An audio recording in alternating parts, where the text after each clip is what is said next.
কাহিনী শোনেন। আমি গতকালকে রাত্রে 1:30টায় উঠলাম ট্রেনে ওঠার পর 4 জন মুসলমান, 2 জন পুরুষ 2 জন মহিলার সাথে দেখা হইল।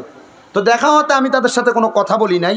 আমি রাত্রে উঠা আমার ট্রেনের টিকিট যেটা বিবেক এক্সপ্রেস ওইটারটা আমি ক্যান্সেল করছি, 8 ঘন্টা লেট ছিল এটা। তো থাকার কারণে যেটা আগরতলা স্পেশাল এটাতে আমি উঠছি, দৌড়ে এসে উঠে গেছি। আমাকে কাউন্টার থেকে বলে দিছে আপনি এটা তো উঠে যান, টিটির সাথে কথা বলে নিবেন। তো টিটি আমার মনে করছে একটা হাবা গোবা, মানে আমার দরকার হলে আমি একটু তাড়াতাড়ি যাওয়া, ঠিক না? তা আমি টিটি আমার দিঘা কোথেকে আসছেন, মানে হিন্দিতে বলতেছে। আমি তো হিন্দি যতটুকু বলি এটা বেড়া লাগিয়ে ফেলি। তা আমি হিন্দিতে না বললাম বাংলাদেশ, আমি বলতেছি আমি বাংলাদেশি ট্যুরিস্ট হ্যাঁ ভিজিটিং ইন ইন্ডিয়া। তো এটা যখন বললাম যে বললো হ্যাঁ বাংলাদেশি ট্যুরিস্ট, তুমি ভিজিট করতে আসছো, তো টিকিট আছে? বললাম যে না টিকিট নাই। তো তোমার তো জরিমানা হবে 3000 টাকা। আমি তুমি আমার মক্কল পাইছো?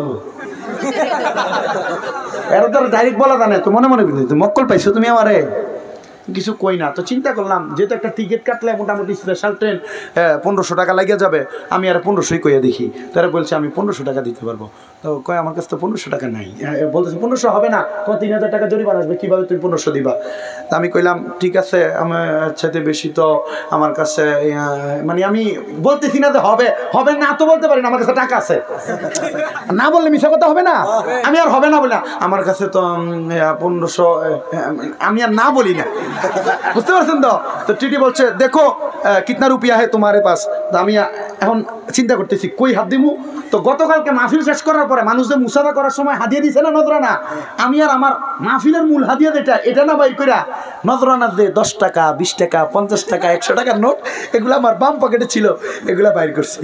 তো এর সামনে দিছি, তুই যেহেতু আমার থেকে টাকা নিবি এখান থেকে বাচ্চা নিয়ে যা, তুই নিজেই সব করে নিয়ে যাবি, কি বলেন? ঠিক আছে না? এখান থেকে বাইসা 10 টাকা 20 টাকা 50 টাকা 100 টাকা মিলে 2000 টাকা নিচ্ছে। 2000 টাকা নিয়ে আবার চিন্তা করতেছে রে টাকাটা বেশি নিয়ে নিলাম, আবার 200 টাকা আলাদা করিয়া তোমারও তো খরচ লাগবে, নাও তুমি এটা নিয়ে যাবে। তুমি কত বড় জাতের সিটার নিয়ে তো যাক পায়তারা করে 2-3 বার ট্রেনে ডাইরেক্ট রানিং করলাম। টিটিতে পাইতে হবে, একটা সিট নিতে হবে, কারণ না ঘুমাইলে আজকে ওয়াশ করতে পারবো না। আর আজকে তো আমি তো ওয়াশ করতে পারবো না, এটা আমি নিজেই জানি। প্রথম যে ঘরে গেলাম গোসল করব, তোমরা ঘরের ভিতরে যাইয়া একসাথে ঢুকছো। ওই ঘর থেকে গেলাম মাসুক কই বাবা, কই রে মাসুক বাবা কই আছো? ও মাসুক মাশাআল্লাহ নতুন জামাই লাগে তাই দিলা আইস তুমি আসুন না, তাইনও দিছে আমার হাত দিয়ে, ও দেখো নতুন করা নোট না নি, তাইনও দিছে আমারে, আল্লাহ কবুল করতো, আমিন গুক্কা। তাইনোর ঘরে গেলাম খানিক টাইম, ও দিসটা ঘুমাইতাম, গেলাম এক মুরব্বী কয় ও ভাই তোমরা যাও গিয়া হুজুর একটু রেস্ট নিত তোরা। ইয়া আল্লাহ, আমি উঠছি তো বাথরুমে যাইমু, দরজা খুলছি তো সপ্তাহ ঢুকছে। হ্যাঁ আশিক নি, আচ্ছা আশিক তো আমার লোক, আমি চিন্তা করলাম তোরা আমার লোক ওখানেও আসছে, তো যা আমার লোক বাথরুমও ঢুকে যায়, এটা ঐবনীয়তা না করা যাইতো না, একটু সময় দেওয়া লাগবো। বাংলাদেশি হুজুর আপনারা যে আশেক হয়ে আসেন এটাই তো আলহামদুলিল্লাহ, ঠিক না? আল্লাহ কবুল করুক, আমিন বলেন। তো আমি আসার সময় আপনার গাড়িতেও বলছে একজন হুজুর আমরা তো মাইকিং লাইভ টেপ করি না, আমরা ভয় পাইতেছি বাংলাদেশি হুজুর, আমি তো ট্যুরিস্ট বিষয়ে আসছি, কিন্তু চিন্তা করবেন না আমি ট্যুরিস্ট বিষয়ে আসার সময় একটা সুন্দর করে মাহফিলের অ্যাপার্টমেন্টও নিয়ে আসছে, আলাদা অ্যাপ্লিকেশন করে মাহফিল যেন করতে পারি সেটার অনুমোদন নিয়ে আসছি। এর আগে কোনো বক্তা নিচ্ছে কিনা জানি না, আমি এম্বাসি অফ ইন্ডিয়া থেকে নিয়ে চলে আসছি, আল্লাহ কবুল করুক, আমিন পড়েন। তারপরে সব কিছু মিলে ওই যে বললাম যে 2 জামাই 2 বউ, এরা মুসলমান 100% আমি বুঝছি। আমি সকালে আমার চোখটা লাগছে, ফজরের নামাজটা কোনো রকম আমার এটা বিছায়া আমি কোনো রকম একটু পড়ছি, পড়ার পরে এক মহিলা, আমি এমন বাচাল মহিলা আমার জীবনে দেখিনি, আগরতলা বাড়িয়ার এমন বাচাল, এর মুখ থেকে খই এত তাড়াতাড়ি ফুটে না, এর মুখ দিয়ে এত তাড়াতাড়ি কথা ফুটে।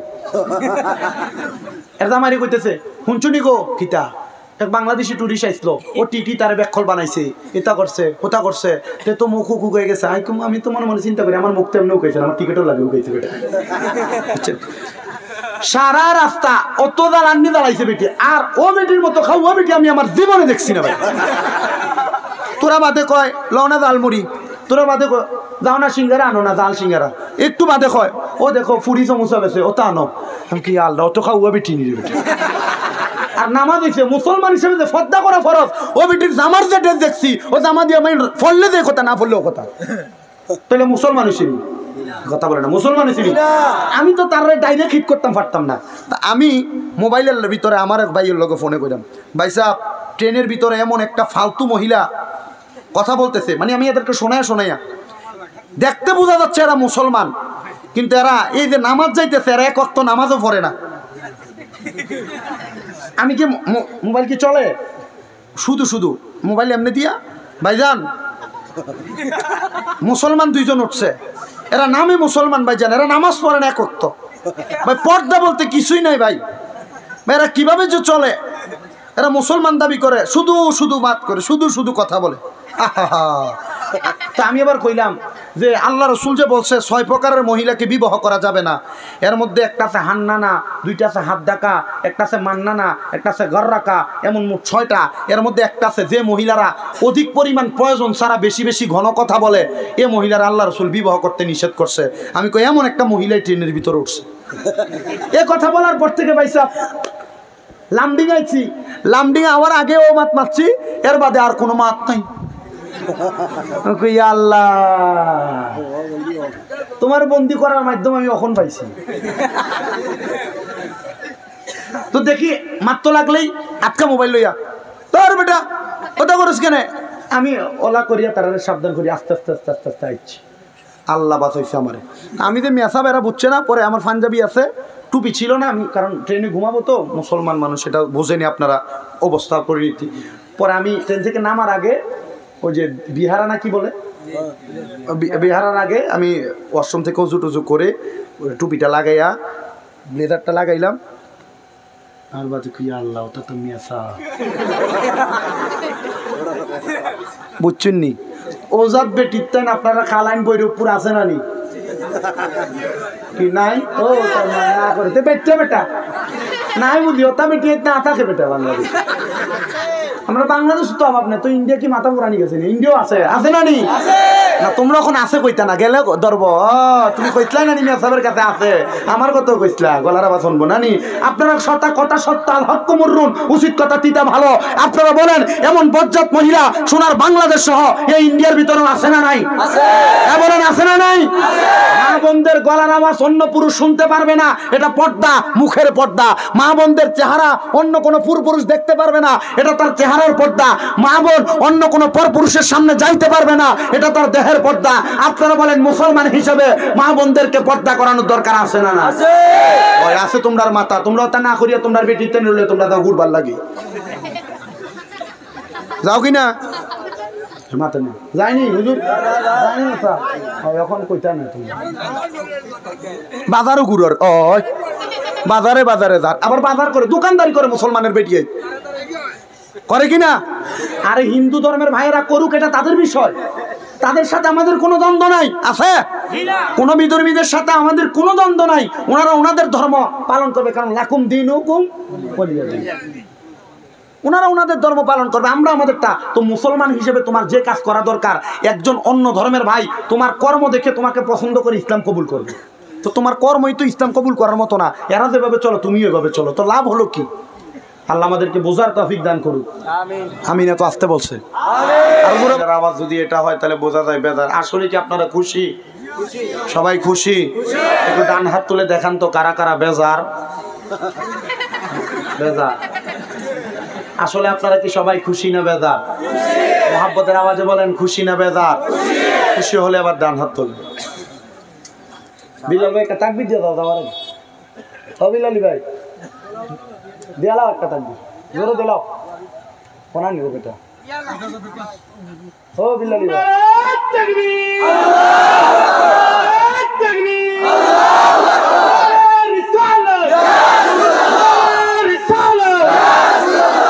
সরে বলেন মারহাবা। আমরা খুশি না বেজার? গভীর মনোযোগ দিবেন, নীরবতার সাথে আলোচনা শ্রবণ করবেন। আর ডাইনে বামে যাচ্ছি না। মাহফিল কমিটির ভাইয়েরা আমাকে একটা সাবজেক্ট লিপিবদ্ধ করে দিয়েছে যে আমি যেন শুহাদায়ে কারবালার উপর একটু বয়ান করি। আলেম ওলামারা শুহাদায়ে কারবালার বয়ান অনেক করেছেন, কিন্তু আমি পাপী মুখে আপনাদের কাছে কি শুহাদায়ে কারবালার বয়ান করব জানি না। তবে আপনারা বলেন, আমরা যদি শুহাদায়ে কারবালার বয়ান আমরা মোহাব্বতের সাথে করি, ওই শুহাদায়ে কারবালার বয়ান আমরা ইমানের সাথে গ্রহণ করার দরকার আছে না নাই? আল্লাহ কুরআনুল কারীমে বলেন, কুল্লা আসআলুকুম আলাইহি আজরান ইল্লাল মাওয়াদ্দাতা ফিল কুরবা ঘোষণা একজন করেছে, তিনার নাম কি?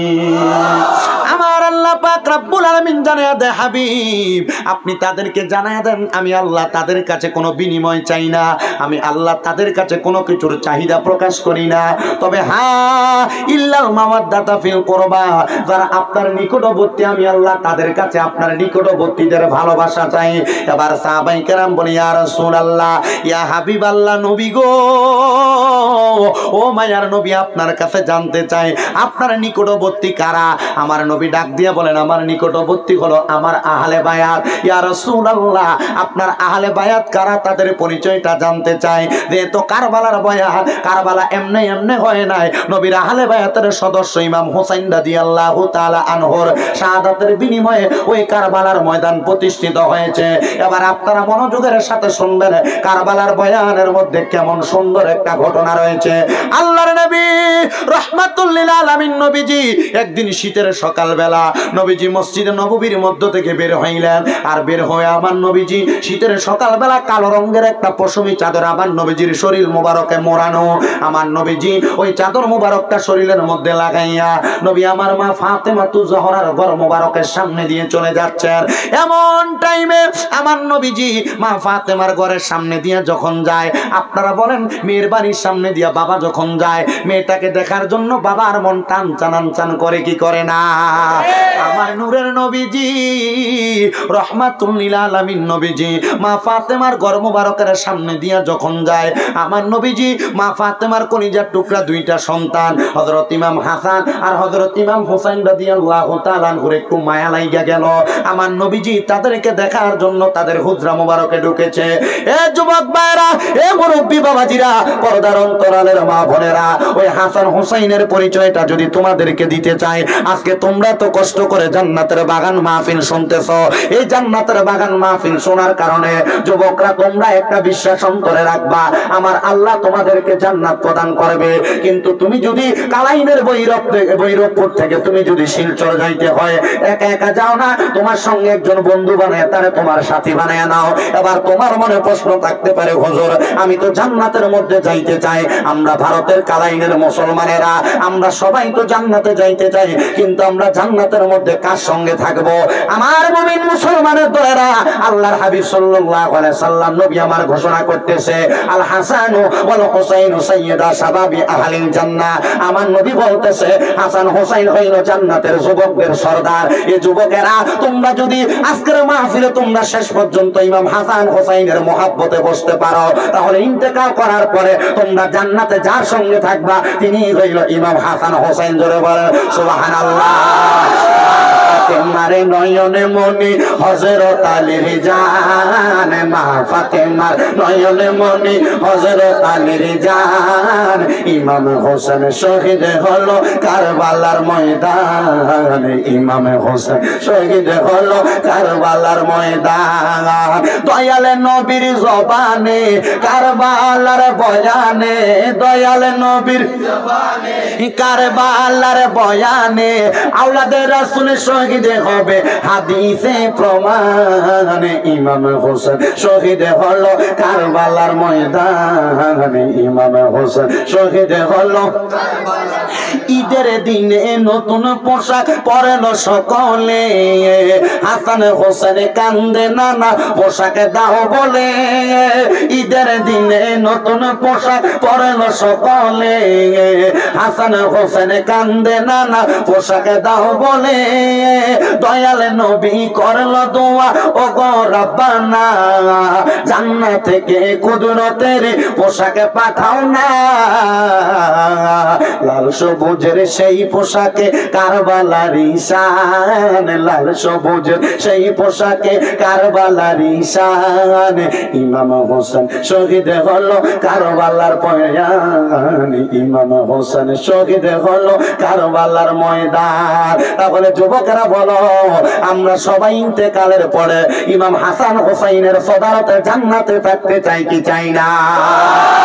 আমার নবী মা ফাতেমার ঘর মোবারকের মধ্যে যখন ঢুকলেন, আমার নবীজি তাদেরকে সালাম প্রদান করলেন, আসসালাতু ওয়াসসালামু আলাইকা ইয়া আহলে বায়াত। আমার নবী যখন তাদেরকে সালাম দিলেন, নবী আমার দেখলেন আমার নবীজির সম্মুখে হযরত আলী কাররামাল্লাহু ওয়াজহু আগমন করতেছে, যিনি হইলেন ইসলামের চতুর্থ খলিফা। হযরত আলী রাদিয়াল্লাহু তাআলা আনহু যখন আমার নবীর সামনে আসলেন, নবীর শরীর মুবারকের মধ্যে কালো রঙের যে চাদরটা ছিল, আমার নবীজি ওই চাদর মুবারকটাকে এইভাবে মাথার উপরে মেলে দিলেন। নবীজি মাথার উপর চাদরটা দিয়া নবী আমার ডাক দিলেন, দাখালতু আলিয়ান, হযরত আলী তুমি চাদরের নিচে প্রবেশ করো। এবার হযরত মা ফাতেমা আসলেন, নবী আমার বললেন সুম্মা দাখালতু ফাতেমা, ও ফাতেমা তুমি চাদরের নিচে প্রবেশ করো। এবার হযরত ইমাম হাসান আসলেন, নবী আমার বলল সুম্মা দাখালতু হাসাইনা, হযরত ইমাম হাসান তুমি চাদরের নিচে ঢুকো। আমার নবী বললেন সুম্মা দাখালতু হুসাইনা, ও হুসাইন তুমি চাদরের নিচে প্রবেশ করো। আমার নবী রইলেন মাঝখানে, হযরত আলী রইলেন ডাইনে, মা ফাতেমা রইলেন বামে, হযরত ইমাম হাসান রইলেন ডাইনে, হযরত ইমাম হুসাইন রইল বামে। মাঝখানে নবী ডাইনে দুইজন, বামে দুইজন, হইল কয়জন? এই পাঁচজন। এরা হলো নবীর আহলে বায়াত। এই পাঁচজন একসাথে হইয়া আমার নবীজি আল্লাহর কাছে দোয়া করতেছে, আল্লাহুম্মা হাউলাই আহলু বাইতি, আল্লাহ আপনি এদেরকে কবুল করেন, এরা হলো আমার আহলে বায়াত। এমন টাইমে আমার নবীর একজন স্ত্রী মা ফাতেমার ঘরের মধ্যে ছিলেন। এবার ওই স্ত্রীটা ওই চাদরটাকে আলগি দিয়া চাদরের নিচে প্রবেশ করতেছে। আমার নূরের নবী রাহমাতুল লিল আলামিন নবীজি যখন ওই চাদরের নিচে নবীর স্ত্রী প্রবেশ করতেছে, আমার নবী ডাক দিয়া কই, স্ত্রী তুমি তোমার জায়গায় সম্মানিত, আমার আহলে বায়াত আমার কাছে সম্মানিত, তুমি তোমার মতো থাকো, আমি তাদেরকে নিয়ে থাকি। আমার নবী যখন এই কথা বললেন রে বাবারা, হযরত নবীজির কলিজার টুকরা স্ত্রী বলে, ইয়া রাসূলুল্লাহ নবী গো, এদের কেন এত সম্মান, এদের কেন এত মর্যাদা? আমার নবী বলে, আমার আলী হইল আমি নবীর এলেমের শহরের দরজা, এই জন্য আলীর মর্যাদা এত। আমার হাসান হোসেন হইল আমি নবীর জান্নাতের যুবকদের সরদারের জান্নাতের জামিনদার, এই জন্য হযরত হাসান হোসেনের দাম এত। আমার মা ফাতেমা, আমার কন্যা ফাতেমা, উনি হইল আমার উম্মতের মধ্যে মহিলা যারা তাদেরকে জান্নাতে নেওয়ার জন্য তাবেদার, এই জন্য মা ফাতেমা তু জহরা রাদিয়াল্লাহু তাআলা আনহা আমার কাছে তো সম্মানিত। ও নবী গো, আপনি যে দোয়া করলেন আল্লাহ দোয়া কবুল করছে কিনা? আমার নবী কয়, হ্যাঁ হ্যাঁ, আমার আল্লাহ ঘোষণা করে দিয়েছেন। ও দুনিয়ার মুসলমান শুনে নাও, আল্লাহ বলেছেন ওয়া ইউতাহিরুকুম তাতহীরা, আল্লাহ তাদেরকে পবিত্র করেছেন, পবিত্রর চাইতে পবিত্র। আল্লাহ কেমনে পবিত্র করেছেন? আল্লাহ ঘোষণা করেছেন, ইন্নামা ইউরিদুল্লাহু লিইউযহিবা আনকুমুর রিজসা আহলাল বাইতি ওয়া ইউতাহিরাকুম তাতহীরা। আপনারা বলেন ঘোষণা করেছেন একজন, তিনি কে? আমার আল্লাহ ঘোষণা করে, নবী গো নিশ্চয় নিশ্চয় সকল প্রকার অপবিত্রতা আপনার আহলে বায়াতের কাছ থেকে সরাইয়া আমি আল্লাহ তাদেরকে সকল প্রকার পাঙ্কুরতা দূর করে আমি আল্লাহ তাদেরকে পবিত্র বানাইলাম। এবার একজন আশেক বলতেছেন, ও মনোবাই পাকেতে পাঞ্জাতন নিরাকারে নিরঞ্জন, এক বস্তুতে দুই রকম বুঝায়, শরীয়তের সতেক নাম তরিকতের নাই মোকাম, হাকিকত বুঝিলে মারফত পাই রে মনে পাগলা মনোরায়, ও তুই ডুব দিলি না পাকে দরিয়ায়। এবার অনেকের মনে প্রশ্ন, হুজুর পাক পাঞ্জাতন মানে কি? এবার শোনো মুসলমান, পাক শব্দের অর্থ হলো পাঁচ, পাক শব্দের অর্থ হলো পবিত্র, পাঞ্জা শব্দের অর্থ হলো পাঁচ, তন শব্দের অর্থ হলো দেহ, পাক পাঞ্জাতন শব্দের অর্থ হলো পবিত্র পাঁচটা দেহ। নবীর চাদরের নিচে পবিত্র পাঁচটা দেহ ছিল। আমার নবী হযরত আলী, মা ফাতেমা, ইমাম হাসান আর ইমাম হোসেন, এদেরকে আমার নবী পবিত্র পাক পাঞ্জাতন ঘোষণা করেছে। এবার শুনো রে, কেন কারবালার বয়ানটা দিলা? অন্তরের মধ্যে তো নবীর প্রেমের জয় গানটা লাগাইয়া দিলা। ও মুসলমানের দলেরা, কালাইনের বৈরবপুরের বাবাজিরা, এই জান্নাতের বাগানে বৈশা যদি তোমরা কারবালার মহাব্বত অন্তরে নাও, আহলে বায়াতের ভালোবাসা অন্তরে প্রকাশ করো, একটা কথা বলতে পারবো, আমার নবী বলেছেন আমার আহলে বায়াত হইল নূহ আলাইহিস সালাতু ওয়াস সালামের কিস্তির মতো, নূহ নবীর নৌকার মতো। যারা নূহ নবীর নৌকাতে উঠছে তারা বাইসা গেছে, আমার আহলে বায়াতকে যারা ভালোবাসবে তারাও বেঁচে যাবে। এবার আমার নবী রহমাতুল্লিল আলামিন নবীজি মা ফাতেমার ঘর মোবারক থেকে যখন বাইর হইলেন, সাথে নবীর কলিজার টুকরা দুইজন নাতি হাসান হোসাইনকে নিয়ে গেলেন। আমার নবী যখন হাসান হোসাইনকে নিয়ে মসজিদে নববীর মধ্যে প্রবেশ করলেন, এবার আমার নবীজি হযরত ইমাম হাসান রাদিয়াল্লাহু তাআলা আনহুরে নবীজির ডান রান মোবারকের উপরে বসাইলেন, ইমাম হোসাইনকে নবীজির বাম রান মোবারকের উপরে বসাইলেন। দুইজনকে একসাথে বসাইয়া আমার নবীজি এই দুইজনের একজনের গলা মোবারকের মধ্যে চুম্বন করতেছে, আরেকজনের ঠোঁট মোবারকের মধ্যে চুম্বন করতেছে।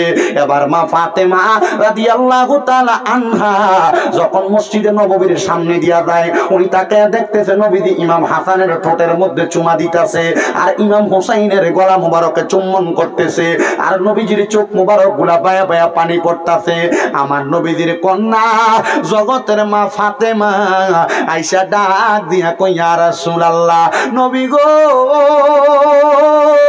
ও মায়ার নবী গো, আপনার চোখ মুবারকে তো এমনে এমনে পানি আসে না, কেন কান্দেন, কেন কান্দেন নবী গো? আমার নবী ডাক দিয়া কয় ফাতেমা, আমি নবী তো এমনে এমনে কান্দি না, নবী কেন কান্না করেন?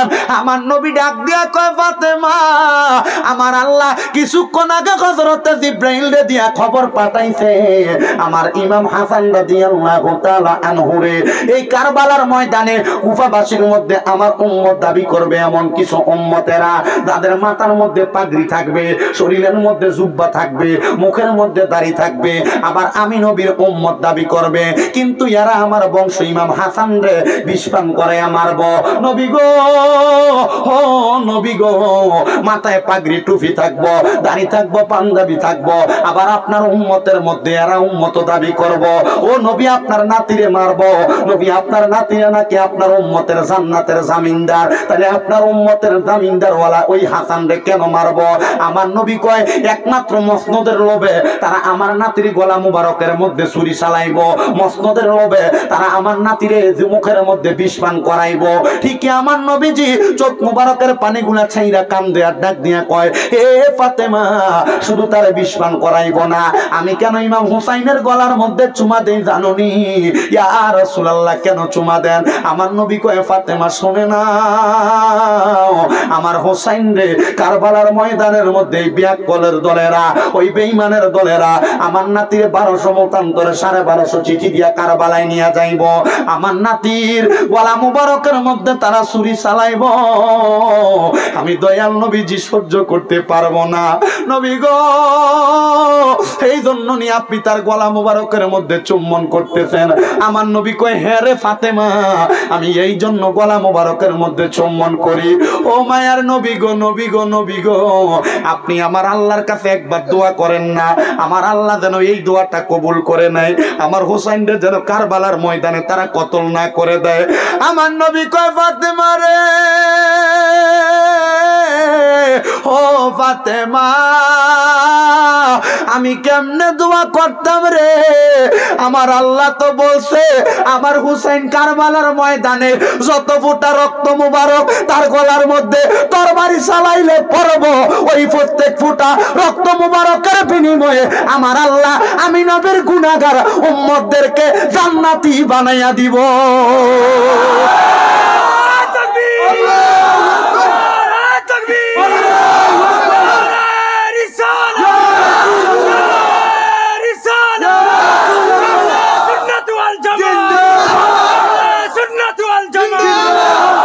হুসাইনেরই রক্তে গড়া আমাদের ইসলাম, হুসাইনেরই রক্তে গড়া আমাদের ইসলাম, ইসলামেরই জন্য তিনি দিয়ে গেলেন প্রাণ, বলেন ইসলামেরই জন্য তিনি দিয়ে গেলেন।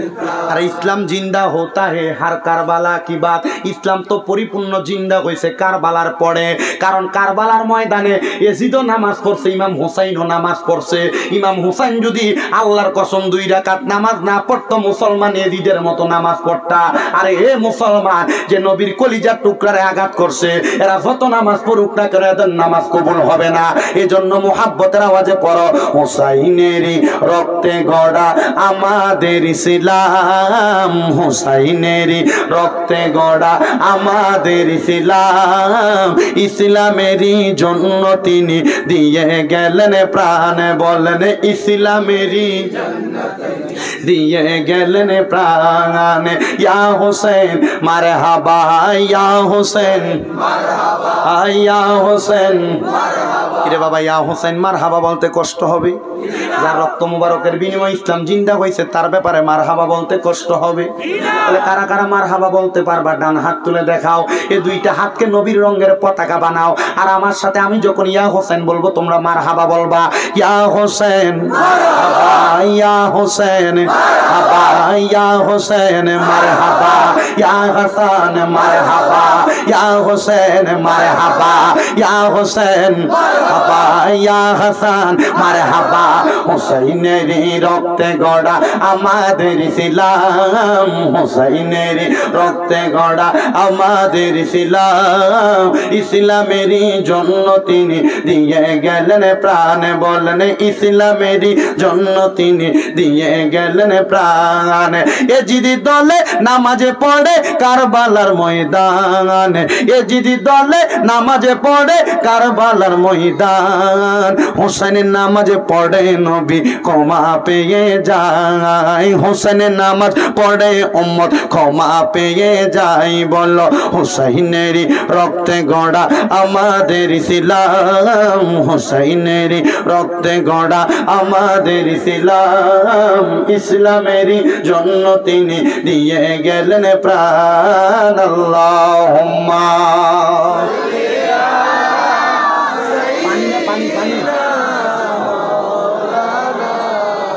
মুহাম্মদ ওয়া আলা আলি সাইয়্যিদিনা মুহরমের 10 তারিখে কি ঘটাইলে রাব্বানা, কলিজা ফাটিয়া যায় গো শুনলে তাহার বর্ণনা। আল্লাহুম্মা সাল্লি আলা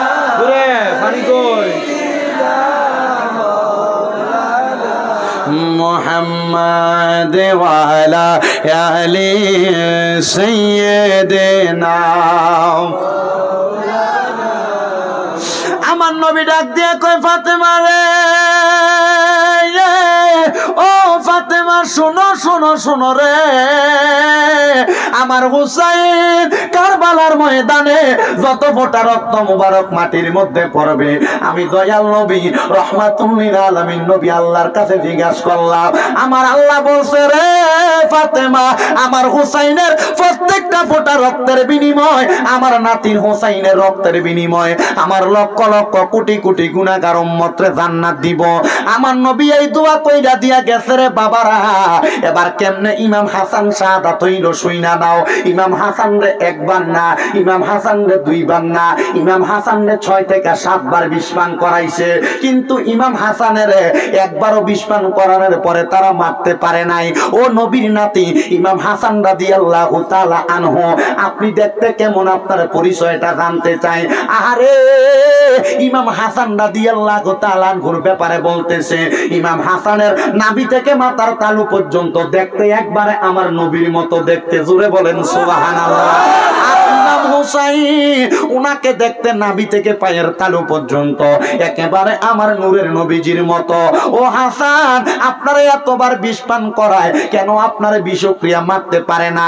ইমাম হাসান বলে, যেই ঠোঁটের মধ্যে আমার নূরের নবী চুমু খাইছে রে, যেই নবী ওয়ামা আরসালনাকা ইল্লা রাহমাতুল লিল আলামিন, ওই নবীজি যেই ঠোঁটের মধ্যে চুমা খাইছে। আরে বিষ্ণা বিষ্ণা রে, দুনিয়ার সবচাইতে নিকৃষ্ট জিনিস যদি আমার মুখে দাও আমার বিষক্রিয়া আক্রমণ করবে না। ইমাম হাসান রে এতবার বিষ পান করানোর পরে যখন ইমাম হাসানের বিষ পান করানোর কারণে মারা যায় না, এবার সর্বশেষ ইমাম হাসান রাদিয়াল্লাহু তাআলা আনহুর বিষের মধ্যে সাদা রঙের নুরি পাথর তারা বাইটা ইমাম হাসানের বিষের মধ্যে দিয়া দিছে। ওই বিষটা যখন ইমাম হাসানের শরবতের সাথে দিয়া দিতে, ওই শরবত পান করার পরে ইমাম হাসান রাদিয়াল্লাহু তাআলা আনহু নানা কই একটা চিল্লানি দিয়া মাটির মধ্যে পড়ে গেছে। আর মনে করেন কালাইনের এই মাঠে ইমাম হাসান পড়ে গেছে গৈরব পড়ে। আর ওই দূরের একটা জায়গায় ইমাম হোসাইন ছিলেন। ইমাম হোসাইন ডাক দিয়া কয়, কই জানি আমার ভাই ডাক দিল। এবার ওনার সাথে একজন সাফা নামক মারওয়ান, সাফা ইবনে মারওয়ান নামক একজন লোক ছিল। উনি ডাক দিয়া কয়, আপনার ভাই কেন ডাক দিবে? বলে, হ্যাঁ নিশ্চয়ই আমার ভাই ডাক দিয়েছে। বলে, আপনি বুঝলেন কেমনে? কয়, দুনিয়ার সন্তানেরা ব্যথা পাইলে মাগ গো কইয়া চিল্লানি দেয়, দুনিয়ার মানুষ ব্যথা পাইলে আল্লাহ গো কইয়া ডাক দেয়, কিন্তু আমাররা দুই ভাই এমন নানার পাগল, আমরা যখন ব্যথা পাই আমরা আমার নানারে স্মরণ করি। কারণ ওই নানা হইল আখিরি জামানার পয়গাম্বর নবী মুহাম্মদ মুস্তাফা আহমদ মুস্তাফা সাল্লাল্লাহু আলাইহি ওয়াসাল্লাম, ওই নবীজি। এই জন্য আমরা বারে বারে ওই নবীরে নানা কইয়া ডাক দেই। এবার ইমাম হুসাইন যখন ওই ইমাম হাসানের সামনে গেছে গো, ইমাম হাসানের সামনে যাওয়ার পরে লক্ষ্য করে দেখতেছি ইমাম হাসান একবারে মরুভূমির বাড়ির মধ্যে ঘোরাঘুরি করতেছে। হযরত ইমাম হোসাইন ডাক দিয়া কয়, ও ভাই আপনি কেন ঘোরাঘুরি করেন? বলে, বিষক্রিয়া আমার এখন পর্যন্ত কষ্ট দিতেছে। ও ভাই আপনারে কে বিষ পান করাইলো একটা বার কি বলবেন নি? বলে, আমার দুনিয়ার যে বিষ পান করা কেন বলতাম। বলে, এখনই তার গর্দান আমি আলাদা করে দিব। ইমাম হাসান ডাক দিয়া কয়, ভাই জানো আপনি যদি এখন তাদের গর্দান আলাদা করে দেন, গুনাহগার উম্মতেরা দুনিয়াতে থাকবে, এদের ঈমানটা পরীক্ষা করার জন্য দুনিয়াতে কে আর থাকবে? তাদের ঈমান পরীক্ষা করবে কিভাবে? এই জন্য তাদেরকে এখন আপনি মাইরেন না। ইমাম হোসেন রাদিয়াল্লাহু তাআলা আনহু বারবার তাদের পরিচয়টা জানতে চায়। একজন কবি এটাকে সুরে সুরে সুন্দর করে লিখতেছে, আরে ও ভাই কহে একবার শুনি, আর কে তোমারে খাওয়াইল জহর নবীজির পরানি রে, বাইরে আমার সোনার চন্দ্রমণি, আকাশ কান্দে বাতাস কান্দে, কান্দে দরিয়ার পানি,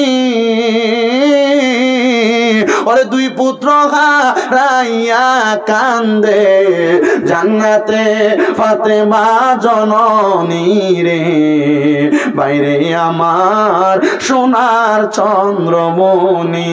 ও ভাই কবে একবার শুনি, আর কে তোমারে খাওয়াইল জহর নবীজির পরানি রে, বাইরে আমার সোনার চন্দ্রমণি। আল্লাহ বলে, ও জিবরাইল জিবরাইল যাও না রে চলিয়া, আর ৭০,০০০ ফেরেশতা আনো জানাজার লাগিয়া রে, বাইরে আমার সোনার চন্দ্রমণি। ইমাম হুসাইনের সঙ্গীরা দেখছে হযরত ইমাম হাসান রাদিয়াল্লাহু তাআলা আনহুর জানাজা পড়ার জন্য আসমানের ৭০,০০০ নূরের ফেরেশতা দুনিয়াতে আগমন করেছে। ও মুসলমান, আপনার আমার জানাজার মধ্যে কয়জন ফেরেশতা আসে আর দেখে কয়জন? কিন্তু ইমাম হুসাইনের জানাজা পড়ার জন্য ৭০,০০০ নূরের ফেরেশতা আগমন করেছে। মুসলমানের দল ইমাম হাসান শাহাদাত বরণ করলেন, কিন্তু বরণ করার আগে ইমাম হুসাইনের কাছে একটা ওসিয়ত করলেন। ও ভাইজান আপনার কাছে আমার একটা ওসিয়ত। বলে, কি ওসিয়ত? আমার একজন সন্তান আছে যার নাম ইমাম কাসেম। ইমাম কাসেমকে আমি আপনার হাতে তুলে দিয়ে গেলাম। আপনি যখন কারবালার ময়দানে যাবেন, আপনি কারবালায় যাওয়ার আগে ইমাম কাসেমকে কারবালায় পাঠাইবেন, যেন ইমাম কাসেম আগে শাহাদাত বরণ করে। কেন গো ভাই? বলে, ইমাম কাসেম যেন নবীর কাছে বলতে পারে নবীর নাতি ইমাম হুসাইনের গলা মুবারকে জিদ্দা ছুরি চালানোর আগে ইমাম কাসেম শাহাদাত বরণ করেছে। জানে মাইরা ফালাইবো, তবুও কারবালায় গেছে। বলে, কেন? নবীর উম্মতের জন্য। জোরে বলেন না মারহাবা। ইমাম হাসান ইমাম হুসাইনের কাছে ইমাম হাসান বারবার শুধু বলতেছে, ইমাম কাসেম কারবালার ময়দানে যাওয়ার সময় তার গলার মধ্যে আমি একটা কাগজ লিখে রাখছি, ওই কাগজটা আপনি খুইলা আপনি ইমাম হাসানের এই ওসিয়তটা পূরণ করে দিবেন। ও মুসলমান নবীর উম্মতের দলেরা, ঠিকই ইমাম কাসেম যখন কারবালার ময়দানে যাবে, এমন টাইমে ইমাম হুসাইন ইমাম কাসেমের গলার ওই কাগজটা খুলে লক্ষ্য করে দেখতেছে এটার মধ্যে লেখা, ও ভাই হুসাইন আমার সন্তান ইমাম কাসেমের সাথে আপনার মাইয়া হযরতে সকিনার বিবাহ দিয়া দিবেন, যেন এই দুইজনের বন্ধনটা সুন্দর আবদ্ধ থাকে। ওরে কারবালার ময়দানে সুন্দর একটা বিবাহ হইছে রে, কিন্তু ইমাম কাসেম বিবাহ হওয়ার সময় হযরতে সকিনার কাছে যায় নাই বলে কেন যায় নাই? ইমাম কাসেম যাইয়া হযরতে সকিনার কাছে বলতেছে, সকিনা গো, আমি কারবালার ময়দানে চলে যাই, স্ত্রী হিসেবে আমি তোমার মোহরানা আদায় করতে পারলাম না, তুমি বলো না কোন জিনিসটা আদায় করলে তুমি তোমার মোহরানার হক পাইবা? হযরত সকিনা বলে, ইমাম কাসেম কারবালার ময়দানে যাইয়া আপনি যখন শাহাদাতের পেয়ালা পান করবেন, আপনি যখন শাহাদাত হয়ে যাইবেন, ওই কারবালার ময়দানে শাহাদাত হওয়ার কারণে আল্লাহ আপনাকে জান্নাতে একটা মাকাম দান করব। আপনি শুধু আমারে বলেন, ওই মাকামে আপনি একা একা থাকবেন না, ওই মাকামে আপনি আমারে নিয়ে একসাথে থাকবেন। এই এলাকার মা বোনেরা মনোযোগ দিয়া শোনো রে মা, তোমরা তো অনেকে মা বোনেরা স্বামীদেরকে কষ্ট দাও, তোমরা তো মা বোনেরা অনেকে স্বামীর কথার উপর দিয়ে কথা বলো। এ মুরব্বীরা, এ যুবকেরা, তোমরা যারা বিবাহ করেছ, তোমাদের স্ত্রী আর হযরত ইমাম কাসেমের স্ত্রীর সাথে পার্থক্যটা দেখো। তোমার স্ত্রী তোমার মুখে মুখে তর্ক করে, দুনিয়ার সাধারণ স্ত্রী স্বামীর উপর দিয়ে কথা বলে, দুনিয়ার স্ত্রী স্বামীর কাছে আজকে এটা চাই কালকে ওইটা চাই, দুনিয়ার স্ত্রীরা স্বামীর কাছে বিভিন্ন আবদারের কোনো অভাব নাই। আর ইমাম কাসেমের স্ত্রী কয়, আপনি চলে যাবেন অসুবিধা নাই, আপনি শুধু আমার ওয়াদা দেন, আপনি জান্নাতে গেলে আপনার সাথে আমার জান্নাতে রাখবেন নি। আর আমার মা বোনেরা স্বামীর সঙ্গে জান্নাতে যাওয়ার কথা বলবো দূরের কথা, সকালবেলা স্বামীর ফজরের নামাজ থেকে উঠাইয়া তো দেয় না, উল্টা নিজেও ঘুমায়া থাকে। একটাও ঠিক হয় না, কথা তো সত্য, নিজেই ঘুমায় থাকে। এই কথা বলেন না, ঠিক কিনা? আপনার বউ আপনারা ডাক দেয়, ডর ও ডাক দেয় না, কারণ আপনারা যদি ডাকবে, উঠো না, ও ওঠো ওঠো, মাথাটা ঘুরে এমনি চোখটারে কথা বলেন, ঠিক কিনা? বউ নামাজের জন্য ডাক দেয়, আপনি চোখ ঘুরানি দেন, একদিন ডাক দেয়, 2 দিন ডাক দেয়, তো বউ তো ডরে এমনি ডাক দেয় না, কারণ আপনি চোখ ঘুরানি দিলে আর ফসরা জায়গা পর্যন্ত চলে আসে। নাউজুবিল্লাহ বলে না কেন? এই জন্য একটা কথা মনে রাখবেন, দুনিয়াতে যদি জান্নাতে স্ত্রী চিনতে চান, যে স্ত্রী স্বামীকে 5 ওয়াক্ত নামাজের সময় জাগাইয়া দেয়, জামাই নামাজের জন্য পায়তারা করাইয়া দেয়, তাহলে এটাই হলো জান্নাতি স্ত্রী। ঠিক নাই? আপনার কি কষ্ট হচ্ছে? আপনার কি কথা বুঝতেছেন? তো বুঝলে এভাবে কেন হুজুর কি বলেন? আলেম ওলামারা এখানে বসে আছে, আমি তো ওয়াজ যতটুকু করতেছি এটা মূর্খ মানুষের ওয়াজ করতেছি, আমি নিজে মূর্খ, কিন্তু আপনাদেরকে যতটুকু করতেছি এর থেকে যা বুঝা তা বুঝেন। কথা বলে না। আমি গত 1 তারিখে আসছি, আজকে 6 দিন। গত রাত্রে 1:30টার দিকে ট্রেনে উঠেছি, আইসা নামলাম 5:20 মাত্র আপনাদের বদরপুরে। এ সারাক্ষণ ট্রেনে আসছিলাম। কষ্ট হয় নাই? হ্যাঁ, কষ্ট হয় নাই? তা আপনারা কষ্টের কারণে ঠিকের আওয়াজ দেবো যাতে হুজুর কষ্ট হয় নাই, কথা বলেন না, ঠিক কিনা? হ্যাঁ, এবার ঠিক আছে। কষ্ট হয় আমাদের। ইনশাল্লাহ আগামী 8 তারিখ মনে হয় হাইলাকান্দি 10 নং ওয়ার্ড জামে মসজিদে মনে আসতেছে হাইলাকান্দি। এটা হচ্ছে বাদ মাগরিব। তারপরে আবার রাত্র 8টা থেকে 8:30টার ভিতরে হাইলাকান্দি নিয়ামতপুর। তারপরে রাত্রে 12:30টার দিকে এই লতিফিয়া দরবার কোথায়? লতিফিয়া দরবারে একদিন 3টা মারবো ইনশাল্লাহ ইন্ডিয়াতে। কি বলেন আপনারা? চলবে তো ইনশাল্লাহ? আল্লাহ রসুলের কথা মাঠে ময়দানে চলবে। আল্লাহ চালাতুন তৌফিক দান করুন, জোরে বলেন আমিন। আজকে আপনাদের এখানে শেষ করে আগামীকালকে মাহফিল সেই ত্রিপুরা বিশালগড়। তো কষ্ট তো করতে হবে, দৌড়াইতে তো হবে। কথা বলেন না কেন? ঠিক আছে তো, ঠিক আছে তো। আরে জান্নাতি বউ জান্নাতি স্ত্রী চিনার উপায় হলো 5 ওয়াক্ত নামাজে স্বামীকে নামাজের জন্য ডাক দিয়ে দিবে। কথা বলেন ঠিক কিনা? বলেন আমিন। আল্লাহুম্মা সাল্লি তখন খাই সাইয়্যিদিনা মুহাম্মদ আদিনা বিয়ানা মাওলানা মুহাম্মদ আল্লাহুম্মা সাল্লি আলা সাইয়্যিদিনা মুহাম্মদ নাবিয়ানা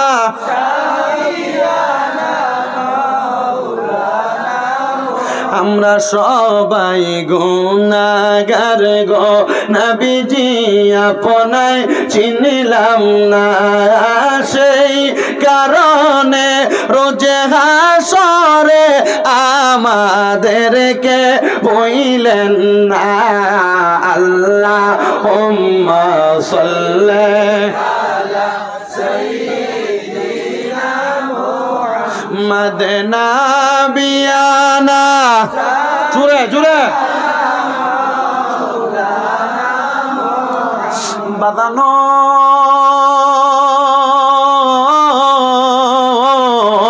ও আমার ভারতের আসাম রাজ্যের কালাইনের ভৈরবপুর এলাকার বাবাজিরা, পর্দার অন্তরালের মা বোনেরা, হযরত ইমাম হোসেন রাদিয়াল্লাহু তাআলা আনহু যখন ওই বিবাহ করাইয়া উনি কারবালার ময়দানে রওনা করলেন, ইমাম হোসেনের সাথে ওনার ছেলে হযরত জয়নুল আবেদিন আছে।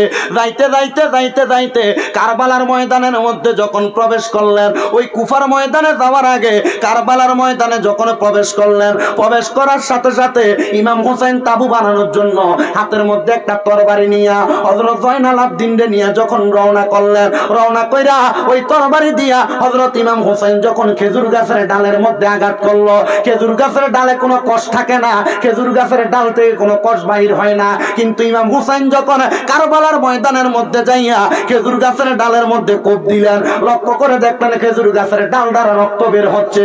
যখন ওই ডাল আইনা ওই জায়গার মধ্যে মরুভূমির মধ্যে আঘাত করলেন মাটির মধ্যে, লক্ষ্য করে দেখলেন মাটির মধ্য থেকে রক্ত বাহির হয়। হযরতে জয়নুল আবেদিন জিজ্ঞাসা করতেছে, হে আব্বা জান, আপনার কাছে জানতে চাই এই রক্তগুলা কেন বাহির হয়? হযরত ইমাম হোসেন ডাক দিয়া কয়, হে জয়নুল আবেদিন শোনো, আমার নানা মুহাম্মদুর রাসূলুল্লাহ সাল্লাল্লাহু আলাইহি ওয়াসাল্লাম নবী আমার বলেছে, যখন আমি কারবালার ময়দানে আসব ওই জায়গার পরিস্থিতি পরিবর্তন হয়ে যাবে। এই জন্য রে কারবালার ময়দানে রক্তগুলা দেখা যায়, আমরা মনে হয় কারবালার ময়দানে চলে এসেছি। এ জগৎবাসীরা শুনো রে শুনো রে শুনো, আমার দয়াল নবীর কলিজার টুকরা নাতি যখন কারবালার ময়দানে যুদ্ধ করার জন্য যাবে, তার আগে হযরত ইমাম হোসেন রাদিয়াল্লাহু তাআলা আনহুর একজন সন্তান যার নাম হইল হযরতে দুধের শিশু আলী আসগর, ওনার হাতের মধ্যে নিয়া ইমাম হোসেনের স্ত্রী হযরত সাহারা বানু আয়েশা ডাক দিয়া কয়, হোসেন আমার আসগর তো পানির পিপাসার মধ্যে মারা যাচ্ছে, আসগরকে একটু ফুরাত নদীর পানি আইনা আপনি আহার করাইয়া দেন না। যখন আসগরের জন্য পানির জন্য কথা বললেন, ইমাম হোসেনের জিহ্বাটা হযরত আলী আসগরের মুখের মধ্যে ঢুকিয়ে দিলেন, ওই জিহ্বাও শুকনা হয়ে গেছে, ওই জিহ্বার মধ্য থেকে কোনো পানি আসতেছে না।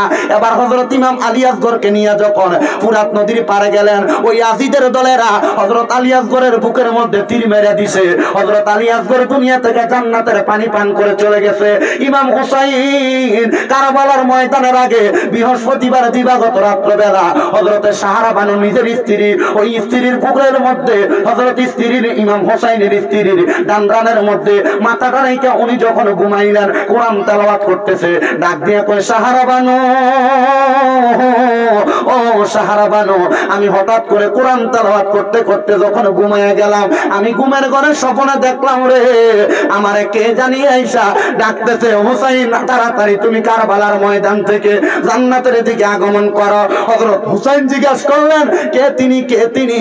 আমি দেখলাম জান্নাতের মধ্যে একসাথে বসে আছে, একদিকে আমার নবী, আরেকদিকে আমার মা ফাতেমা, আরেকদিকে হযরত মাওলা আলী, আরেকদিকে হযরত ইমাম হাসান আমার ভাইজান, ওনারা তিনজন চারজন একসাথে বসে আছে। তাদের সামনে জান্নাতি খাবারগুলা নিয়ে তারা যখন বসে রইলেন, আমি জিজ্ঞাসা করলাম, হে মা, হে নানা, হে আব্বা জান, হে ভাইজান, আপনারা কেন জান্নাতের খাবারগুলা খান না? তারা বলছে, এই খাবারের মালিক হইল পাঁচজন, আমরা চারজন তো খাবার খাইতে পারবো না। হুসাইন তাড়াতাড়ি আসো, তাড়াতাড়ি জান্নাতের মধ্যে আসো, আমরা একসাথে একই দস্তরখানায় খাবারগুলা খাবো। এ মুমিন মুসলমানের দলেরা ইমাম হুসাইন পরের দিন সকালবেলা কারবালার ময়দানে রওনা করলেন। যুদ্ধ করতে করতে করতে করতে লক্ষ্য করে দেখলেন ওই আজিদের দলের ইমাম হুসাইনের গলা মুবারকে ছুরি চালাইবো, ইমাম হুসাইনের দুলদুল গোড়ার পায়ের মধ্যে তীর মেরে দিছে। ওই তীরটা যখন মারছে রে বাবারা, ইমাম হুসাইন রাদিয়াল্লাহু তাআলা মাটিতে পড়ে গেলেন। এবার ওই আজিদের দলেরা ইবনে জিয়াদ নামক একজন লোক ইমাম হুসাইনের বুক মুবারকের উপরে বৈশা ইমাম হুসাইন রাদিয়াল্লাহু তাআলা আনহুরে এমন ভাবে দুনিয়ার জমিনের মধ্যে আঘাত করতে লাগলেন।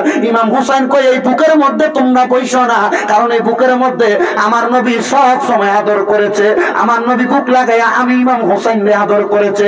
ইমাম হুসাইন বারবার বারবার যখন এই কথা বললেন, ইমাম হুসাইন বলে তোমরা আমার গলার মধ্যে ছুরি চালাও। ওনাকে বারবার কতল করার চেষ্টা করে, কিন্তু ছুরি দ্বারা ইমাম হুসাইনকে মারতে পারতেছে না। এ কারবালার ময়দানে কেন মারতে পারে না? ডাক দিয়া কয়, কারণ আমার নবীজি ছোটবেলায় আমার গলার মধ্যে দিনে রাতে চুম্বন করেছে, এই জন্য তোমরা আমার গলা কাটতে পারতেছ না। বলে আমার 2 রাকাত নামাজের সুযোগ দাও, তারপর তোমরা আমার গর্দানের পেছনের অংশ দ্বারা কাটতে পারবে। ইমাম হুসাইন কারবালার ময়দানের মধ্যে 2 রাকাত নামাজের নিয়ত করলেন, 1 রাকাত নামাজ পড়লেন। দ্বিতীয় রাকাতের যখন একটা সেজদা দিলেন, ইবনে জিয়াদের মারওয়ান ইবনে আওয়া নামক একজন লোক ডাক দিয়ে বলতেছে, এ জিয়াদের দলেরা, এই ইয়াজিদ বাহিনীরা, হুসাইন যদি আরেকটা সেজদা দেয়, আল্লাহর কসম হুসাইনের তরবারির আগা থেকে কেউ বাঁচতে পারবে না। বলে কেন রে কেন? কারণ মুসলমানের ধনী হলো আল্লাহু আকবার, মুসলমানের সবচাইতে শ্রেষ্ঠ সম্পদ হলো আল্লাহু আকবার। মুসলমান যদি আল্লাহু আকবার বলে মাঠে নামে, আল্লাহর কসম মুসলমানদেরকে কেউ দাবাইয়া রাখতে পারবে না।